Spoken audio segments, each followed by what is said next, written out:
un pastor de la Iglesia Católica muy querido.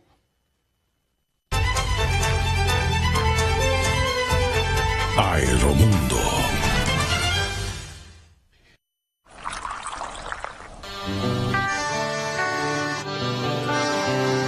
Desde mi ventana veo todo un pueblo, veo sus raíces y sus tradiciones, y siento el aroma ese que enamora, que nos da la fuerza, sabor a café, que en toda la tierra reina la esperanza, también los recuerdos que nos hacen crecer. Estés donde estés, nos une el aroma que sabe a café, Café Santo Domingo, sabor que empieza en el aroma. Estés donde estés, nos une el aroma. Café Santo Domingo. Sabor que empieza en el aroma. Tu café de siempre.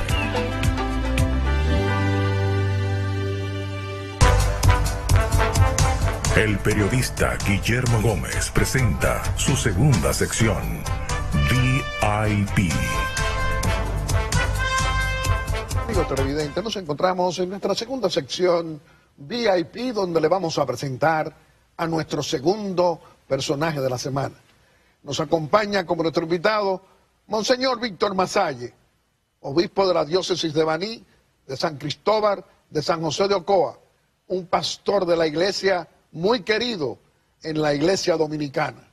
Monseñor Víctor Masalle, con usted podemos hablar de todo, de política, de economía, de los temas eclesiásticos, y hoy vamos a iniciar esta conversación muy complacidamente preguntándole cómo ve usted el comportamiento del Partido de la Liberación Dominicana, quien tiene 18 años ejerciendo el poder político y que hoy hay enfrentamientos, confrontaciones y también un descrédito en crecimiento. ¿Cómo lo analiza usted? Ante todo, gracias don Guillermo por la invitación, en la oportunidad que siempre tengo en este espacio de dirigirme al pueblo dominicano y a tan distinguida audiencia. Con alegría vengo aquí a compartir a gente que me dice que me ve en el programa, así que les envío un saludo desde ahora. Y bueno, esto del PLD es una situación difícil, porque vemos nosotros cómo hay una polarización de fuerzas. Dos líderes que están peleando con otros líderes que quieren subir. Y vemos nosotros como que lo que nunca habíamos visto en el PLD, lo que hemos visto en otros partidos, y uno veía al PLD como un bloque monolítico, un bloque que era macizo, que tenía claras sus ideas y todo, pero ahora vemos nosotros confrontaciones. Eso está produciendo en la población una gran incertidumbre. La división del PLD, ese tema causa como extrañeza y ciertamente es una pena porque uno ve dos líderes que están peleando, que están discutiendo, que están ahora mismo, como quien dice, tirándose todo, y eso a la luz de toda la audiencia del Foro Nacional. La gente está cansada de esto porque la gente ha visto que ahora hay tantas situaciones en el PLD de los líderes que en otros había pasado también, pero en el PLD viendo personas que no son capaces de explicar su patrimonio, no son capaces de explicar hechos concretos en donde requiere la población una explicación, y vemos nosotros que hechos que aparentan o que son hechos de corrupción están guardados, están archivados, están allí, y todo en medio de esta pugna. Esto causa un malestar, sobre todo que estamos en el 2019, a inicio del 2019, no estamos en campaña, estamos en un momento donde la gente quiere estar tranquila, la gente tiene muchos problemas, la gente no está en eso. Monseñor Víctor Masalle, ¿y a qué usted le atribuye que ese Partido de la Liberación Dominicana, que lo encabeza el corrupto y abusador, como decimos nosotros, de Leonel Fernández Reina, todavía presidente del PLD, no explica, no le da explicación al pueblo dominicano precisamente de esa descomposición moral que hay en ese partido por corrupción sin sanción? Sí, ciertamente es un problema el hecho de no poder explicar, de que se le requiere a los líderes, se le requiere la declaración de patrimonio, se le requiere que dé explicaciones concretas de de proyectos que tiene, lo que hace. La gente no explica. Y aquí en este ¿Por país qué no explica Funglode? no explica nada. O sea, no él solamente, sino en general no se explica. Y se busca explicar, pero el que se lo requiere también tiene cosas que explicar, también no explica. Aquí lo que hay es un egocentrismo de poder, una pugna de poderes en donde cada uno está tratando de hundir al otro y tratando de sacarle las cosas que tiene ciertamente mal. Que no que estamos hablando de que la causa es simplemente pugna, sino que todos tienen cola que le pisen. Y entonces esta situación cansa, porque la gente, el pueblo quiere una novedad, quiere algo nuevo. La gente está cansada de la corrupción. Se toca la corrupción como si fuera un tema, como si fuera hablar del clima. Se habla de corrupción y después dejó de llover, como que la corrupción se acabó el tema. Pero el tema es que la corrupción exige y requiere de una explicación.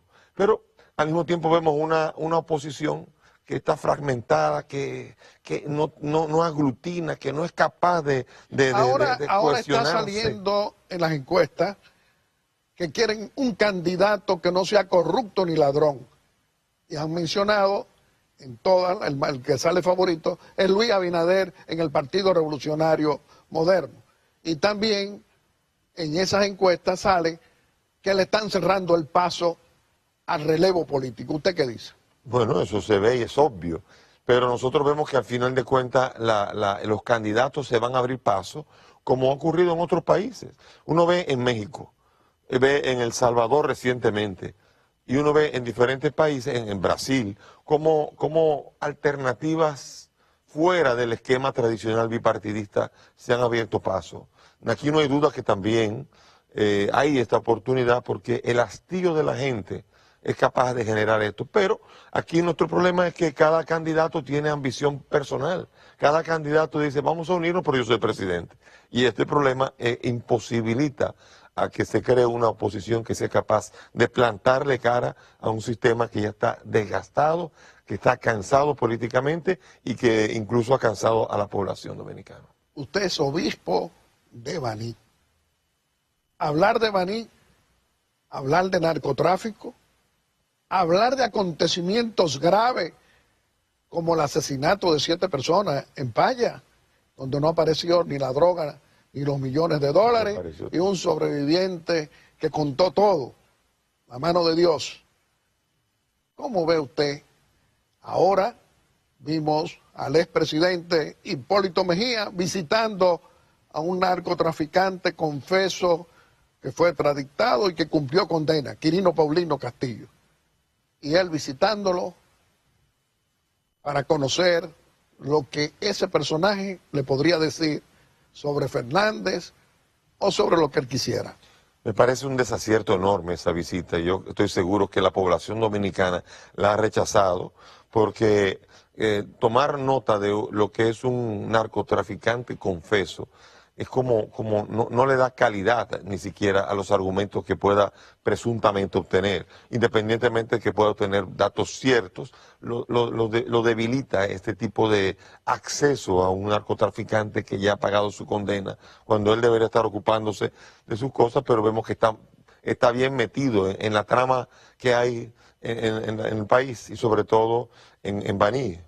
El problema de Baní es que vemos nosotros un narcotráfico que tiene un contubernio con la autoridad, con las autoridades diversas, por lo cual pasaban y andaban como Pedro por su casa y han ido estableciendo un espacio en donde la población de Baní ha tenido que sufrir los embates de un narcotráfico que permeó prácticamente una gran parte de los estamentos de la sociedad banileja.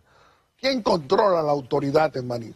Bueno, aquí es difícil entenderlo porque hay una confusión de poderes. Aquí vemos nosotros que muchas veces no necesariamente el poder ejecutivo en Baní es el que manda. Aquí el que manda muchas veces es otro poder y entonces esa confusión hace que uno a veces no sabe quién es quién y cuando sacan argumentos uno se pregunta si es cierto o no o se está escondiendo otra cosa. Hay una gran confusión en el pueblo banilejo trabajador, honesto, serio. Hay una gran confusión de qué es lo que realmente está pasando. Porque por un lado hay afirmaciones de que, por ejemplo, de que el coronel era serio y otros que no. Y otros que pasaba esto, otros que no. Y entonces uno se queda en las dudas de decir, aquí se está escondiendo algo, aquí se está escondiendo una estructura de corrupción que habría que desenmascarar. Y si no se le mete el pico a eso, si no se trabaja con eso, va a haber problemas. Entonces no es solamente como ahora vemos las excavadoras que aparecen como un bulto, porque para mí es un bulto. El narcotraficante no es el edificio. Los puntos de droga. Que no es el edificio. Son las personas. Entonces, ¿qué hace uno con destruir un edificio? Pues me voy al otro edificio, y si yo no meto preso al narcotraficante, entonces no estoy haciendo nada, estoy haciendo un bulto, estoy aparentando que estoy resolviendo una situación. La situación se tiene que resolver afrontando realmente y metiendo en detención a quien se sabe que ha cometido un delito, pero eso en narcotráfico como en cualquier otra cosa. O sea que el problema de nuestra cultura de la impunidad ha encontrado en el narcotráfico un espacio abierto para que el brazo del narcotráfico llegue lo más lejos posible. ¿Quién domina la autoridad entonces? ¿Quién domina la policía? ¿Quién domina la Dirección de Control de Drogas en Baní? ¿Qué hace el senador? ¿Qué hacen los diputados? ¿Los legisladores? ¿Quiénes son los que gobiernan? Bueno, allí se ve como el senador incluso sugiere cambios en la policía, donde incluso genera piquiña dentro de la misma policía, con razón. Vemos nosotros que allí es el que más grita. Allí realmente Baní necesita de una reingeniería de la autoridad, porque se ha confundido completamente el rol de cada persona en la sociedad banileja. Y de este modo, el que más grita o el que más tiene conexiones es el que más puede lograr. Pero el problema de fondo es que no sabemos lo que hay detrás. No se sabe bien. Uno supone, uno puede intuir, uno puede llegar a elucubraciones, a teorías de conspiración, pero aquí definitivamente hay algo detrás. Hay un contubernio detrás, hay una connivencia de poderes que uno no logra identificar del todo. Monseñor Víctor Masalle, tenemos entendido que usted ha sostenido y ha participado en una serie de reuniones con la comunidad banileja, con comerciantes, con profesionales, con obreros, con dominicanos de todas las clases sociales. Con la Asociación de Colmados, con los motoconchistas, con todos. Todos estaban ahí. Con el propósito de enfrentar y buscar alternativas de solución a esa delincuencia, a ese narcotráfico, que Baní es una torre grande. ¿Qué dice usted? Bueno, hubo reuniones muy interesantes. O sea, Baní siempre se ha caracterizado por un lema que se dice: Baní es una familia, que lo bautizó Eugenio María de Hostos en un momento concreto.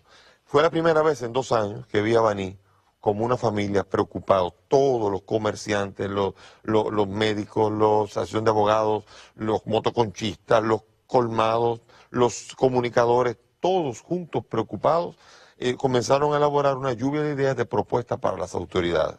Después de que se hicieron estas reuniones, se convocó a las autoridades y las autoridades estuvieron allí, casi todas. Estuvo el síndico, estuvieron los diputados, hubo la presencia de la mayoría de las autoridades, pero brilló por ausencia el senador, la gobernadora y el jefe de la policía de Baní, que son precisamente los que más han participado y como que a los que más les habría competido tener que tomar decisiones al respecto. Las reuniones siguen, no estoy yo haciéndolas yo solamente, yo he tratado de concitar, pero veo que las reuniones siguen. El jefe de la policía ha llegado, allá tengo que encontrarme con él todavía. Esperamos que haya verdaderamente una toma del rol que cada uno le corresponde, sin que haya la influencia del otro. Pero ahora, y el hecho de que haya sido un narcotraficante confeso, extraditado, que cumplió condena en Estados Unidos, dicen que ahora Quirino vive en Baní. Precisamente el que le reclama al corrupto y abusador de Leonel Fernández que le pague sus deudas, que le pague 200 millones de pesos, y a quien él dice que apoyaba financieramente la campaña reeleccionista de Leonel. ¿Qué dice usted? Bueno, mi preocupación es que sea del todo cierto, mi preocupación es de por qué sale, mi preocupación es cuál es la intención para que salga, porque puede haber, aquí no hay ninguno que sea un angelito. Aquí no hay corderitos. Aquí estamos hablando de que es un pleito entre dinosaurios, entre Pero ¿por cocodrilos. qué Leonel no dice si eso es verdad o es mentira? ¿Por qué no lo somete a la acción de la justicia? Pues depende, ¿eh? Puede ser que sepa lo que hay de fondo. Aquí, ¿y qué pasaría? ¿Qué pasaría cuando lo somete? Aquí lo que hay es simplemente una situación en que uno nota que él podría estar siendo una marioneta de poderes que quieren hacerle daño, y en una situación así es muy normal el silencio, porque aquí funciona mucho el silencio, créanmelo. En este país el silencio es lo que más funciona y es lo que más hace daño. La iglesia es la primera que cuando hace silencio, de hecho yo me quejé una vez del silencio de la iglesia, cuando en el tema Wesolowski, y cuando el gobierno hace silencio, cuando las personas acusadas hacen silencio. Caballero, eso ha funcionado en el país. En nuestro país ha funcionado porque después del silencio no hay nada, la gente 18 olvida. años de corrupción sin sanción, sin dar respuesta. Solamente ha sido presidente del PLD el patriota Juan Bosch y Leonel Fernández. También Danilo ha sido presidente. No ha sido presidente del PLD, presidente de la República. Entonces, ¿usted cree que hablar de esa corrupción de 18 años, de 12 años sin darle explicaciones sobre el robo público, hacer una fundación multimillonaria y no doy explicaciones, los aviones supertucanos, los sobornos, tampoco doy explicaciones, los de Odebrecht, donde también figura, tampoco doy explicaciones?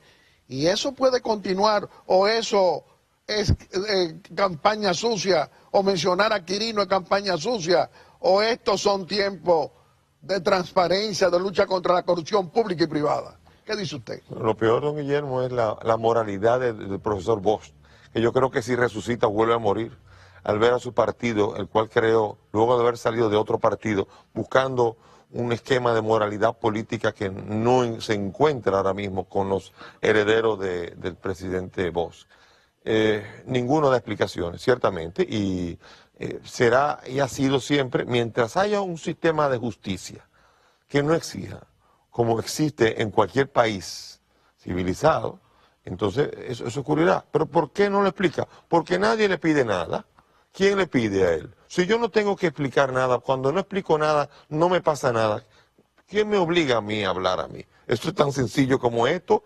Me dan pela, desde los niños. Me dan pela, tengo que hablar. No me dan pela, pues sigo para adelante. Eso, desde niño, la condición humana hace que mientras no haya un régimen de consecuencias, el silencio es siempre la única Entonces opción. el contrapeso sin poder judicial, entonces es un daño lo que estamos sufriendo los dominicanos en democracia y en libertad. En otros países, los jueces no son elegidos por el presidente de la República o los fiscales. Normalmente el Poder Ejecutivo está bien separado del Poder Judicial y el Poder Judicial tiene una fuerza enorme. En nuestro país, los poderes están siempre supeditados al sistema presidencialista, pero no solamente con Danilo Medina, con Leonel Fernández, con Hipólito Medina, y nuestro sistema es frágil, porque en nuestro sistema el presidente se puede prestar a modificar la Constitución, se puede prestar a hacer cualquier cosa y simplemente lo hace y supedita su decisión, hace supeditar las decisiones del Poder Legislativo y Poder Judicial a su propia decisión. ¿Usted cree que el presidente constitucional Danilo Medina Sánchez va a buscar la modificación constitucional? Si políticamente le conviene, no hay la menor duda. Él lo habrá estudiado bien esto. No tengo la menor duda de que tiene analistas extranjeros estudiando esto para saber. Y si los analistas le dicen que sí, él se tira seguro. Entonces el continuismo, el pueblo es lo único que lo puede parar. La mayoría del pueblo a través del voto. Definitivamente, es la única manera. Pero el problema es que el pueblo ha sido bastante manipulado y la debilidad de la oposición ha hecho que se piense que no hay otra alternativa sino seguir en el partido de gobierno que se encuentra. Pero no es así como crece una democracia. La Iglesia tiene, en la doctrina social de la Iglesia, en su propio contenido doctrinal, habla del beneficio de una democracia, de la alternatividad política. Usted es uno de nuestros obispos de nuestra conferencia del Episcopado Dominicano. Es decir, la conferencia que reúne a nuestra Iglesia Católica Dominicana. Si no hay un régimen de consecuencia para sancionar la corrupción, es decir, porque el Poder Judicial, bajo la influencia de que no hay contrapeso, el dominio de un partido político, en este caso el PLD. ¿Cuál es el papel de ustedes, los obispos? El papel de nuestra Iglesia Católica frente al robo público del patrimonio de todo el pueblo dominicano, que es el dinero de nuestros impuestos. ¿Qué diría usted? Bueno, tuvimos nosotros a un pastor que se llama el Nicolás de Jesús, Cardenal López Rodríguez, que cuando rugía y exigía se le escuchaba. Hoy la iglesia ha guardado un poco más el tono pero no lo debería haber guardado.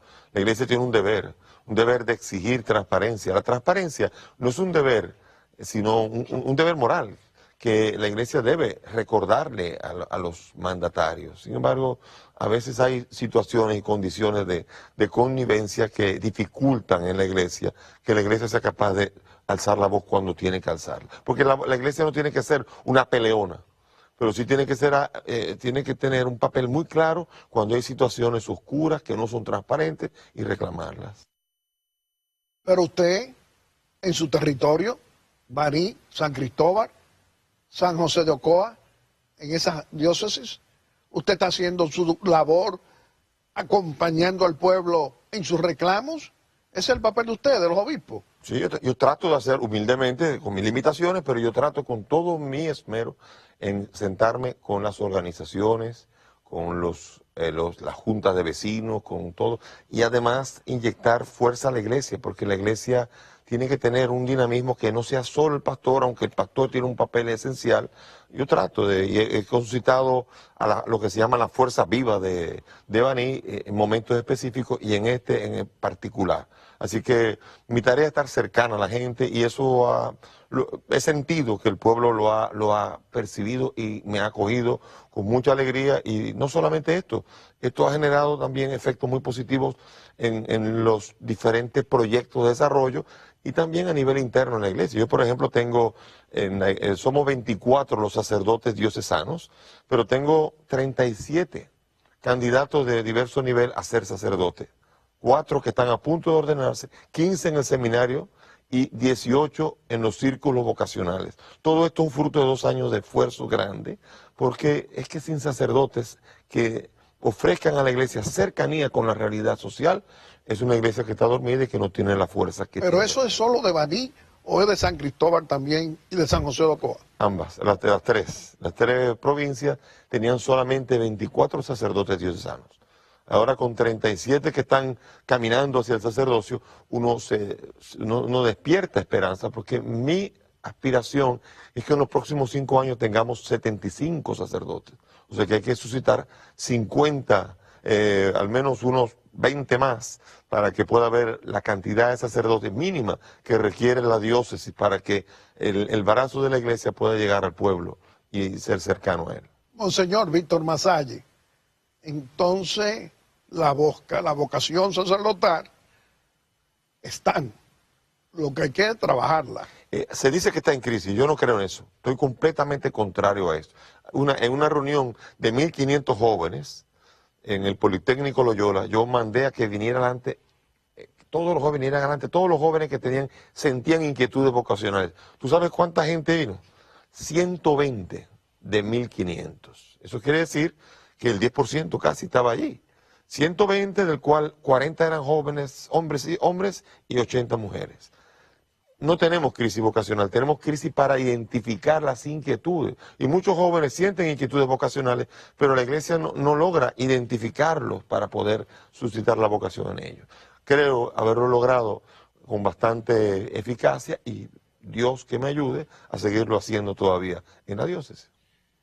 ¿Y cuál es el papel de los hombres y las mujeres religiosos, laicos, que lo acompañan en esa labor que usted está haciendo en Baní, San Cristóbal, San José de Ocoa? ¿Qué diría usted? Yo me he ocupado mucho de generar la estructura eclesial necesaria, en donde he suscitado religiosos, religiosas, ministros. Por ejemplo, teníamos solamente 6 diáconos en toda la diócesis, que es una diócesis de 1 millón de habitantes, 6 diáconos.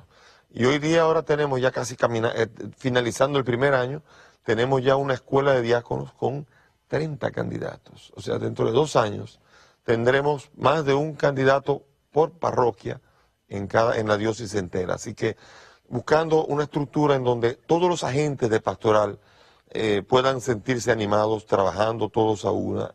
Estoy tratando por todos los medios de que la iglesia de Baní se pueda sentir como una diócesis compacta, que sea capaz de tener la estructura necesaria, porque es que sin esa estructura no vamos a llegar nunca a la gente. La gente va a pasar de largo y se va a ir al mundo del secularismo y del ateísmo y va a vivir su vida sin contar con la fuente esencial que es Dios. Entonces está creciendo la Iglesia Católica en esas 3 provincias. Estamos trabajando en eso. Está creciendo la estructura y vemos nosotros cómo cuando se concitan las multitudes sorprenden, porque ha habido marchas, la marcha de Un Paso por mi Familia, donde se estima que hubo cerca de 12.000 personas, en una diócesis en donde las marchas nunca se habían visto de esta manera, las procesiones de Nuestra Señora Regla, de la Altagracia. Vemos nosotros la iglesia que ha vuelto a tener vida. Recuerdo en la procesión de Nuestra Señora Regla, en donde había miles y miles de personas, 2 viejitas se me acercaron y me dijeron, mire, desde cuando éramos jóvenes no habíamos visto esto así.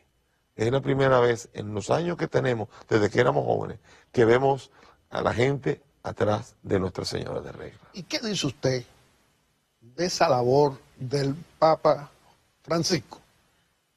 Bueno, el Papa Francisco ha suscitado todo un esquema pastoral de cercanía.